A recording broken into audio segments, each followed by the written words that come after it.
Nigerians can now continue to use both the old and the newly redesigned Naira banknotes for their daily transactions without the fear of a deadline in mind, as the Central Bank of Nigeria on Tuesday announced it has decided that both old and new currencies remain legal tender to infinity beyond the initial December the 31st deadline, in line with international best practices and to forestall a repeat of earlier experiences.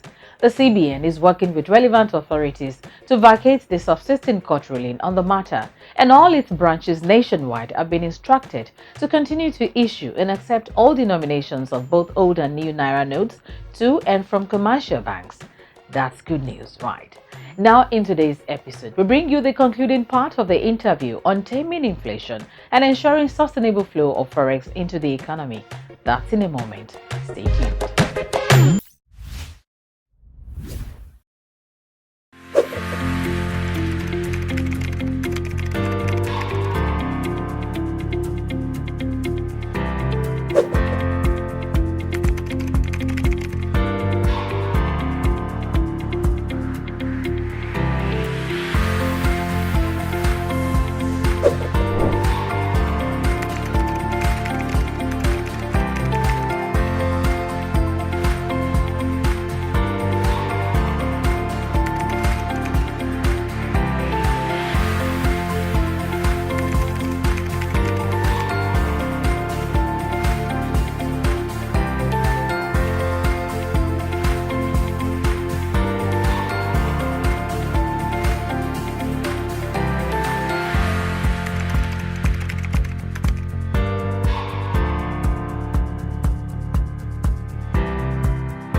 The leadership of the Central Bank of Nigeria, led by the Governor, Dr. Olayemi Cardoso, is determined to focus mainly on the core mandate of price stability.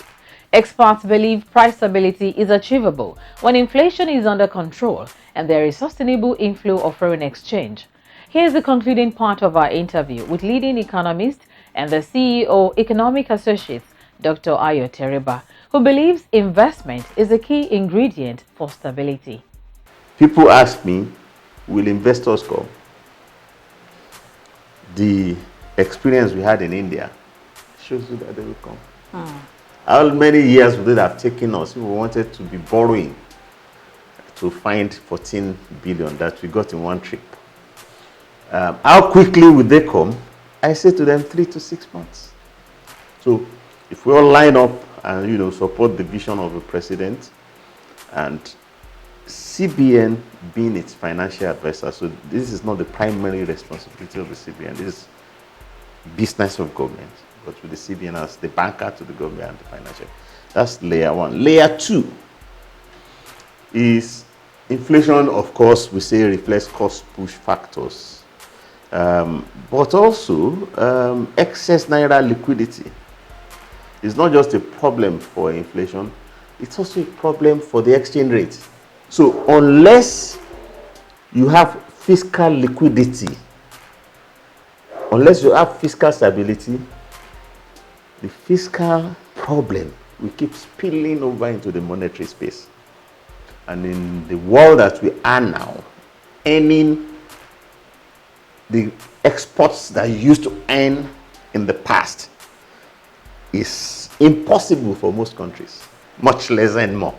Are we together? So your only alternative, your only real option is investment.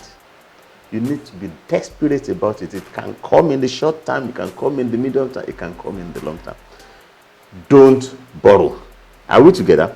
So get foreign investment to ease the foreign exchange situation. And the fiscal space, instead of borrowing from the central bank in ways and means, or borrowing more from the debt market domestically or going to the Eurobond market. Government of Nigeria owns choice assets that are idle. For example, we own companies whose market value we don't know. We own real estate that are idle. The Federal Secretariat of this world, the stadiums, or choice real estate that we put into use that returns value that is extremely low compared with their market value. And here I'm thinking of, barracks, the likes of Bonicam sitting next to Eco Atlantic City, or the likes of Ikeja Cantonment sitting next But how can those assets to Ikeja GRA be turned to become valuable to the what economy? The UK government has done in the last dozen of years, in the last 12 years, was they gave a directive. And so you shouldn't do piecemeal solutions. I'm giving individual examples. But you should give a directive on government real estate that any real estate asset whose use value is way low compared with the market value should be relocated to a location that is commensurate with its use value. So the British government announced the prison redevelopment program, and they said all inner city prisons will be relocated. Now, so they built ultra-modern prison facilities in more economic locations and freed those prime city land for exploitation as, luxury flats, luxury offices, shopping, name it, or recreation. Let's agree that those idle assets can be converted. Yes. But how can they be converted such that they will earn foreign exchange? Because if the assets are here and let me answer your question. You have asked your question. You have asked your question. All right. The development in Eco Atlantic City, is it earning foreign investment or not? All over the world, the world's biggest asset is real estate. The world's biggest, next to human capital, the next most valuable asset in the world is real estate. And is foreign investment going to develop Dubai or not? Is foreign investment going to develop Saudi Arabia or not?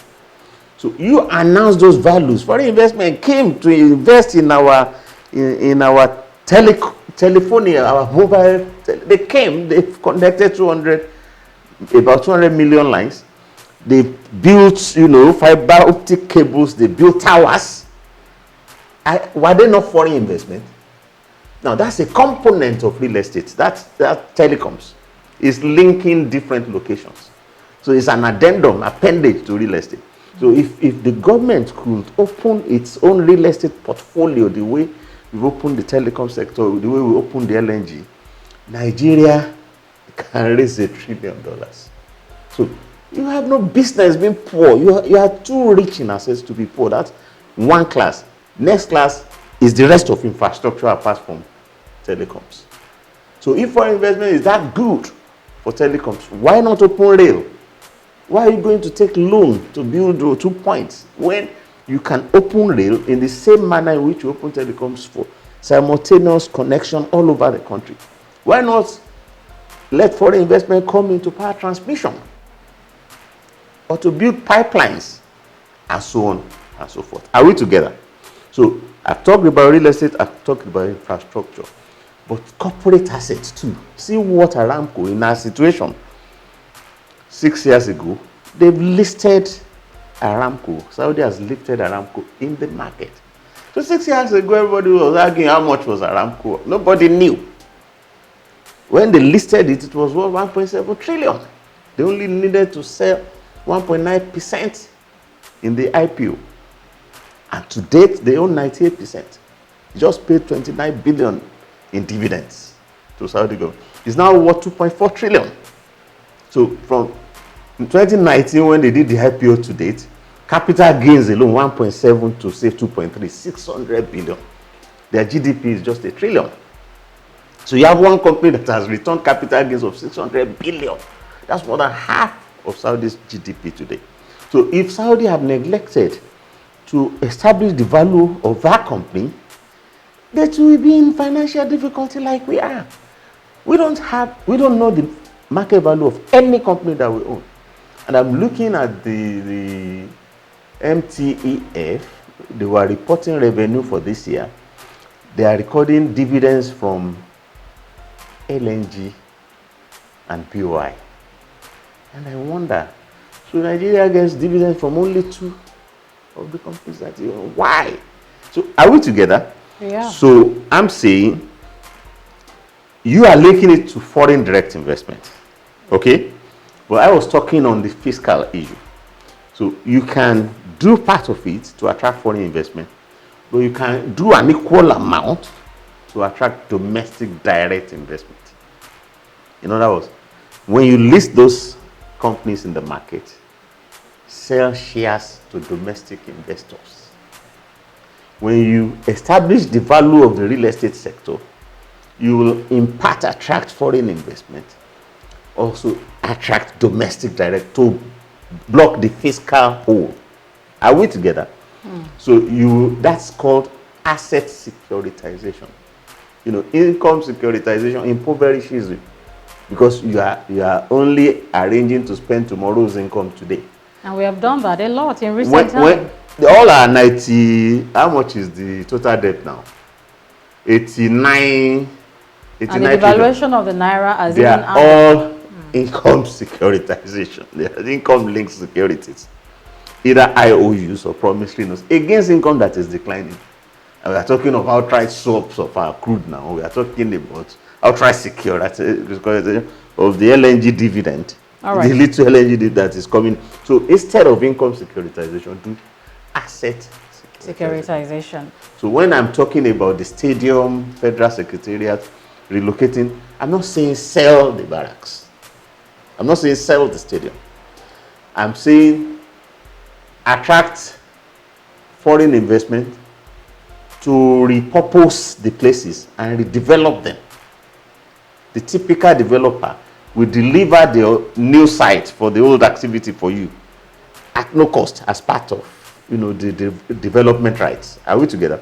And the idea is that the investment of the developer and the revenue accruing to the government from the leases will be shared over time.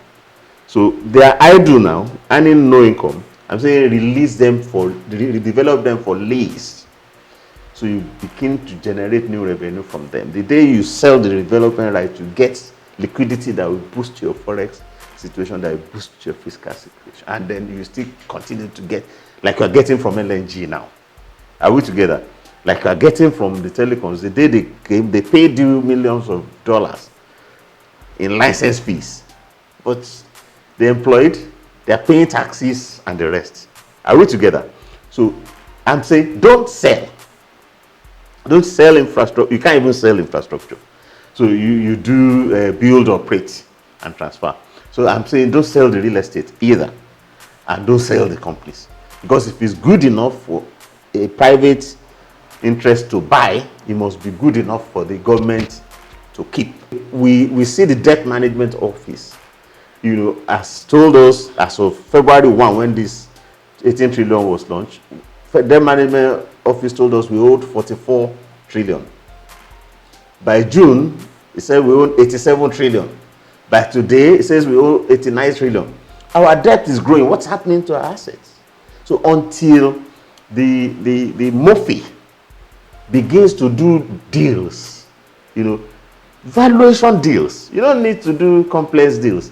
Aramco was taken to the market. That's a deal consummated. It's going to free an asset whose value was not known. If it becomes known, your balance sheet is stronger, your fiscal situation is better, your forex situation. Are we together? Yeah. I've not seen such activity. This is November, October 1 to November. February 1 to November. So we need to see a more active. I'm hoping that President Tinubu will reinvigorate MOFI. That the coordinating minister for the economy will push MOFI into that active mode in which companies will be valued. Don't do it piecemeal. Give a directive. Or state-owned should establish market valuation and see who has done it in 3 months, who has done it in 6 months. Push all MDAs that all your real estate, you establish the valuation. Push all the infrastructure agencies. You do it wholesale. And India has captured 15,000 such projects. And Saudi has captured 200 such projects. Are we together? Yeah. So Nigeria needs to, continuing the journey that it has started, but it is slow. Are we together?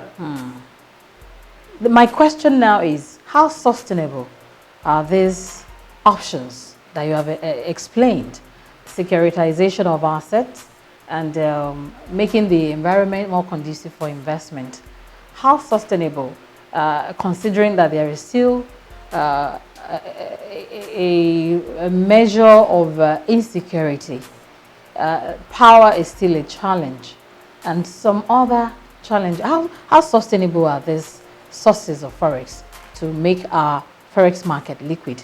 Well, the point is that the journey of 1,000 miles begins with one step.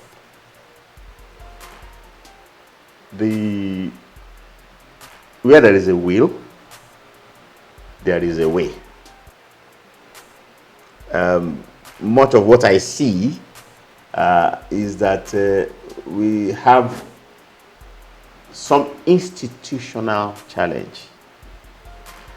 If you look, for example, at the budget as has been done in the last 8 years, and that is also being proposed for next year, the budget is hinged on two variables: revenue or debt.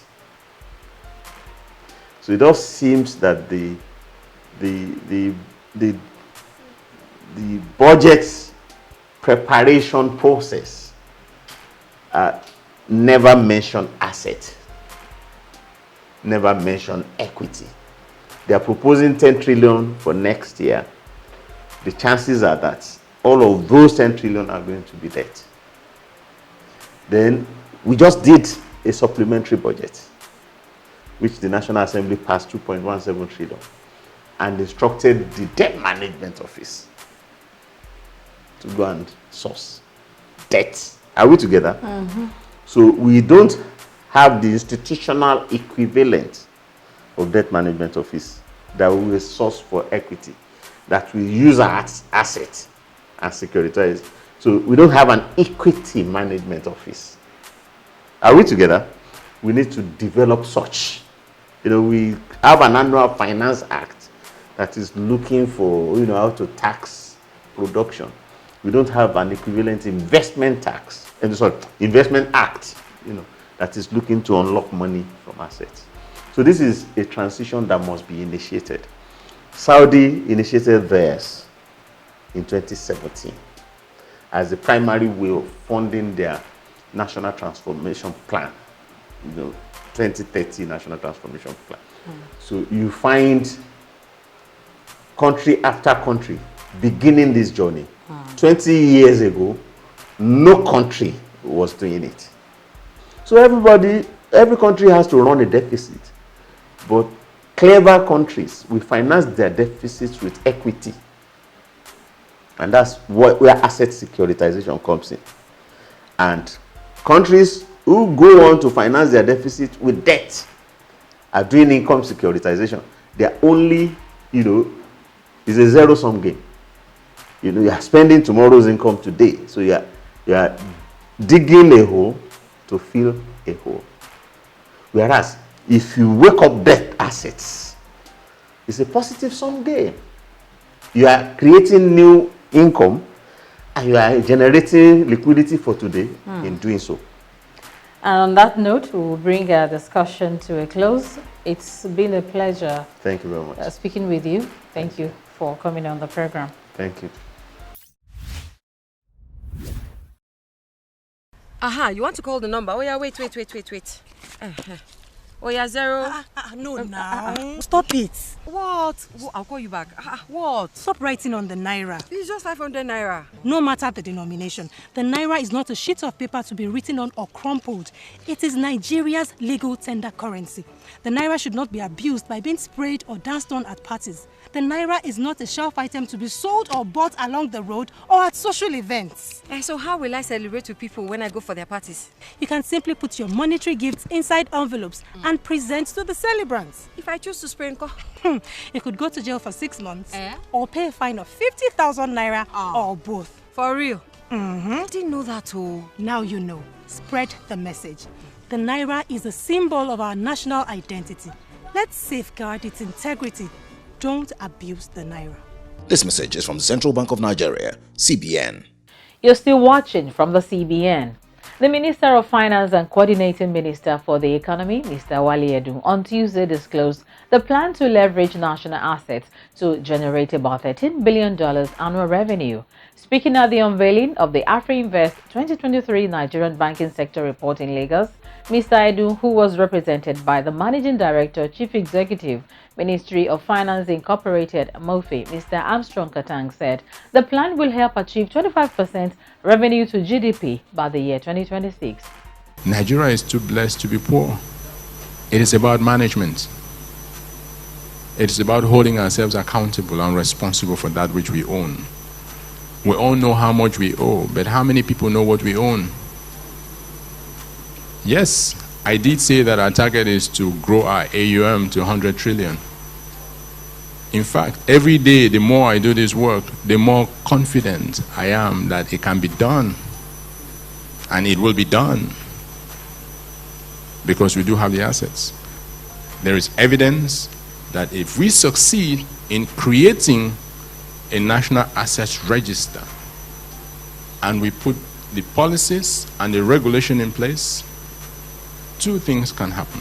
One is that the revenues that will come from just that effort is equivalent to 3%, can be up to 3% of your GDP. Let us suppose for the purpose of this exercise that our GDP is $450 billion. So you're talking about $13.3 billion extra revenues per year that can come from that exercise. And it is real. The second is that the AUM of those assets that are put together could be up to 2 times your GDP. So if we drive ourselves hard, we should have AUM not less than, even if it's 1x of our GDP, which is $450 billion. He encouraged anyone with ideas to come forward with proposals, as the government is open to partnerships and citizen contributions. When you look at the way we've managed our assets over time, one is too much fragmentation. And with too much fragmentation, you don't get the benefit of the big picture and trends, connecting the dots that tell the story and increase the level of urgency that is needed. The refineries is just one of those. There are many that we've spent trillions as well over time, and many of you may not even know, even though you pass through those every day. Right here in Lagos as well, living lands that are next to you that are owned by government. I have a list of over almost 300 properties in Ikoyi, VI, as well as on the mainland, but most of them here. And these are prime properties that have been abandoned for many years, and probably next to you, you don't even know that it's federal government. That's all part of the issue. And our belief is that by bringing some of these assets together and providing visibility, it becomes easier for you to identify the weaknesses and bringing them as opportunities for investors to come into. The refineries is no exception, and you know there's some work that is being done there in terms of rehabilitating them. But those are assets that are going to come under the purview of government to determine what is the most cost-effective way to move forward. When you travel, you see a lot of Nigerians that own real estate, and they started from nothing. And the question is, how can government that owns the largest portfolio of real estate not able to capitalize on that? But have you approached government to say, you have this property here doing nothing. Can we do a joint venture on developing it? So I think we need to begin to have citizens' engagement, proactive, unsolicited proposals in terms of how you can contribute to that.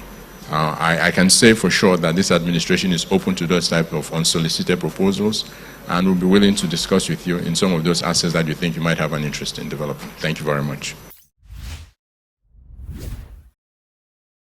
That's all we have for you from the CBN this week. Be careful not to fall for any fraudulent recruitment portal or loan scheme advertisement purportedly from the Central Bank of Nigeria. Get your information from trusted sources always.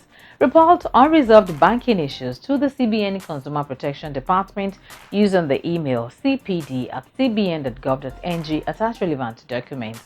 Call the CBN Contact Center on the phone line +234 700 2255 226. Local rates may apply.